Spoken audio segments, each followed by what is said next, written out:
Ano sa atin na ito? Yung sa bangko sir. Ano po nangyari sa ito? Matagal na po, 2 years na ito po eh. Ano pong nararamdaman niyo? Pag naghihikap ako, naglalak po ako. Pag naghihikab ka, naglalap.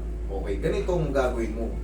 Katulad yan, pag hikab kasi, siyempre, minsan careless tayo, lalo pag puwet na puwet tayo, ganun tayo ng ganun. Ngayon, naglalak, nararamdaman mo, naglalak, parang sumasabit. O na-experience mo na hindi mo maisara. Na-experience mo na, ibig sabihin, maluwag na. Pakaingatan nyo na yan, ha? Yung mga nakakaramdam na ganyan, naglalak. Ganito, pag maghihikab tayo, ganito. Okay? Sige.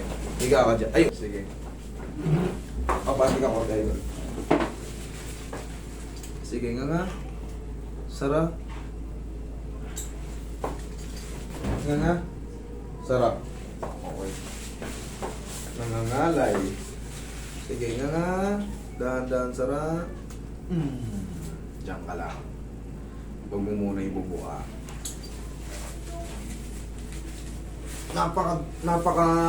Napakadulas lang i-adjust ng panga mo. Ibig sabihin talaga malaking posibilidad na mag-lockjaw ka. Na-experience na lang yung lockjaw. Pero yan,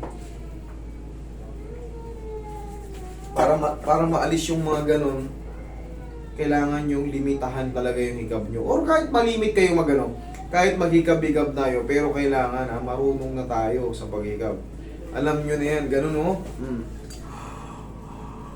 Kahit extend nyo, basta palagi itong nakadiin. Malaking tulong yan. Malaking tulong yung niwala kayo sa akin. Kasi mayroon din ako niyan, no? Dati wala ako nito, pero siyempre, talagang kumakain tayo, nagkakaroon ng mga clicking-clicking. Nga ako na nga, testing ako ng testing dito sa mga ano, hanggang sa na-experience ko na yung, ba? Pero siyempre ako'y nag-aayos nito eh. Kaya, kaya kong ayusin, kaya kong diskartehan kung paano ma-avoid yung pag-lock talaga.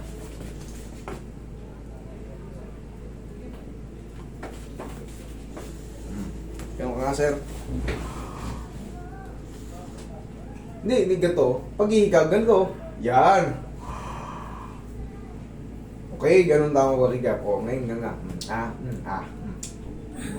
Sakit pala. Okay na. Tandaan mo yan ha, pag-ihikab ha. Tsaka pagkakain tayo, kunyari, uy, pagkain. Hindi, ano muna? Lalo pag malamig ang panahon, o kaya tagal natin hindi nakapagsalita. Kumbaga, tahimik lang tayo, tapos kakain tayo. Ganunin muna natin, no? Tikmanan muna natin yung tapos tsaka tayo kumain. Tapos tandaan natin ha, ganito ha. Yan! Kahit hikab ka ng hikab, basta palagi itong ma-maintain ng mas mababa. Okay? Salamat. Pwede pa